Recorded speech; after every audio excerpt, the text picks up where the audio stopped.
I was in the middle of responding to a comment on one of my videos when my phone buzzed with a first take alert that said, "Breaking news live from Knicks facility," and I immediately stopped everything I was doing because when ESPN sends a push notification with breaking and Knicks in the same sentence, you drop everything. You just do. So I pulled up the live stream and what I saw was Ian Begley, one of the most respected Knicks reporters in the business, standing outside the Knicks Tarrytown training facility with his phone in his hand and a look on his face that told me this was not a routine report. This was the look of a man who was witnessing something in real time that he knew was going to be the biggest story of the day. And when he started talking, when he started describing what he was seeing at the facility, I immediately understood why the producers had cut away from the studio. Because what was happening at that training facility right now pointed directly at one conclusion. The New York Knicks are finalizing a deal for Cam Thomas, and it might be the most impactful move they make all season. Hey, what's up everyone? Real quick before we get into everything, that like button is literally what determines if this reaches hundreds or thousands of fans.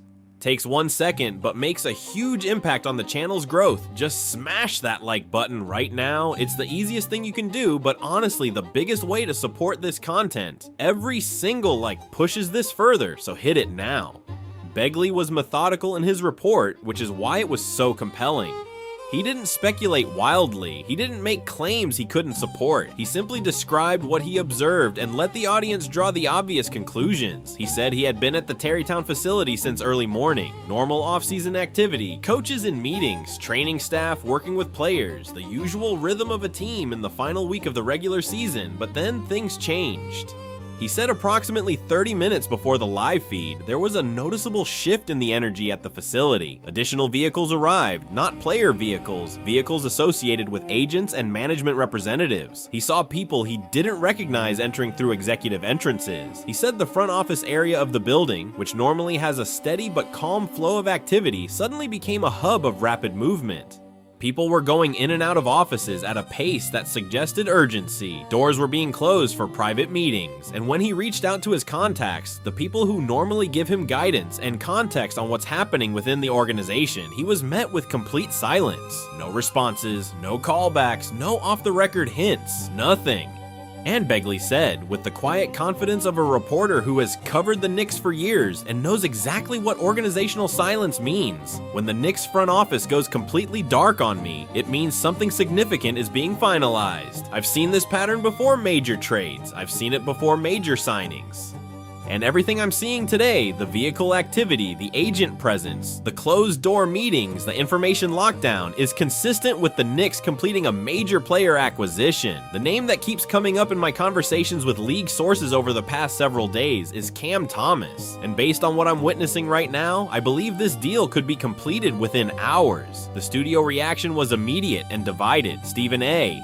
Smith, a New York guy through and through, was practically levitating with excitement. He said, "Do you hear this? Do you understand what this means for the New York Knicks? They are about to add the most explosive scorer available in the trade market to a roster that already has Jalen Brunson, Karl Anthony Towns, OG Anunoby, and Mitchell Robinson. If Cam Thomas becomes a Knick, this team goes from being a legitimate contender to being the most terrifying matchup in the Eastern Conference."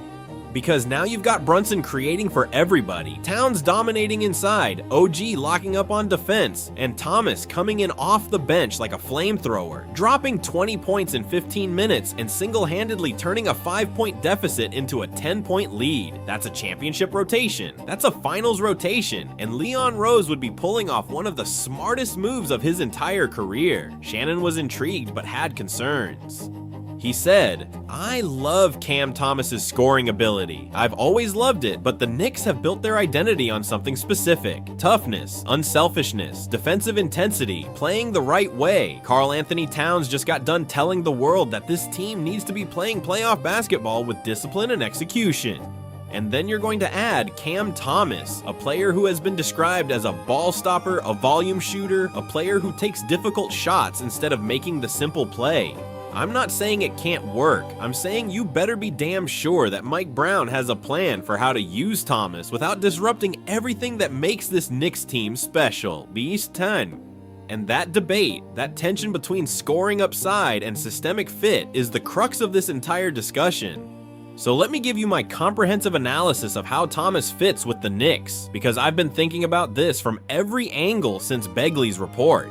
The Knicks' biggest offensive weakness this season has been well documented. Their starting lineup has a +0.7 net rating. Their bench scoring has been inconsistent, and Jalen Brunson has been forced to carry an enormous offensive load because there's nobody else on the roster who can consistently create their own shot. Towns can score, but he's most effective within the flow of the offense, not as an isolation creator. OG is a 3-and-D player, not a shot creator. Bridges has been inconsistent in that role. Hart doesn't create offense at all. And the bench options, McBride, Shamet, Clarkson, they're solid, but none of them can be relied upon to take over a game offensively. Cam Thomas directly addresses that weakness in the most dramatic way possible. He is one of the purest scorers in the NBA. His ability to create his own shot from anywhere on the floor against any type of defense in any situation is elite. He can score in isolation. He can score off the dribble. He can score off screens. He can score from 3. He can score at the rim. He can score in transition. And most importantly for the Knicks, he can score when the offense stalls. When the Knicks run their sets and nothing is available, when the shot clock is winding down, when the game is in one of those tense, grinding moments where both teams are locked in defensively and every possession is a war, Thomas can go create a bucket that nobody else on this roster can create. That ability is rare, it's valuable, and it's exactly what the Knicks need. Now, Shannon's concerns about fit are legitimate and they need to be addressed. The Knicks' identity is built on defense, toughness, and playing the right way. Thomas's reputation, fairly or not, is as a player who doesn't always play the right way. He takes difficult shots. He holds the ball too long. He doesn't always make the simple play. But here's what I think people are missing about this situation. The version of Cam Thomas that we saw in Brooklyn was a player who was asked to do too much. He was the #1 option on a bad team with no structure, no system, and no accountability. Of course his shot selection was bad. Of course he held the ball too long. When you're the only person who can score and there's nobody to hold you accountable, bad habits develop. But the Knicks are the opposite environment. There's structure, there's accountability, there's a coaching staff that will tell Thomas exactly what his role is. There are veteran leaders in Brunson and Towns who will hold him to a standard. There's a fan base that will eat him alive if he doesn't compete on defense. And there's a clear defined role for Thomas that maximizes his strengths while limiting his weaknesses. That role is sixth man. Microwave scorer off the bench. The guy who comes in for 12 to 18 minutes, provides instant offense, and goes back to the bench. He's not being asked to run the offense. He's not being asked to create for others. He's not being asked to defend the best player on the other team. He's being asked to score, period. And in that clearly defined, limited role, Thomas is going to thrive. Think about the specific lineup configurations that Thomas unlocks for Mike Brown. Right now, when Brunson goes to the bench, the Knicks offense grinds to a halt. There's nobody to create, nobody to score. The ball just gets passed around the perimeter until someone takes a bad shot. But with Thomas on the bench unit, the Brunson rest minutes become an offensive strength instead of a weakness. Thomas comes in, he immediately looks to score, he attacks closeouts, he pulls up from mid-range, he gets to the line, and instead of the lead evaporating during Brunson's rest periods, the Knicks maintain or even extend it because Thomas is providing the scoring punch that the bench has been lacking all season. And in crunch time, Brown has options. If the Knicks need offense, he can play Brunson and Thomas together for a devastating offensive lineup. If they need defense, he keeps Thomas on the bench and goes with the defensive lineup. The flexibility is enormous. And for a coach who Karl Anthony Towns has specifically challenged to play matchups and make adjustments in the playoffs, having a player like Thomas who gives you a completely different offensive option is exactly the kind of chess piece that wins playoff series. I also want to address the Begley report one final time because the details he described are the strongest evidence that this is actually happening. The Knicks don't go into information lockdown for minor moves. They don't have agents showing up at Terrytown for routine business. Leon Rose, who has been reportedly planning for the offseason with the Giannis situation in the background, wouldn't be in closed-door meetings with this kind of urgency unless something significant was being finalized. And the timing makes sense. The playoffs start in less than 2 weeks. If you're going to add a player who you want to contribute in the postseason, you need to do it now, not next week, not at the trade deadline, now.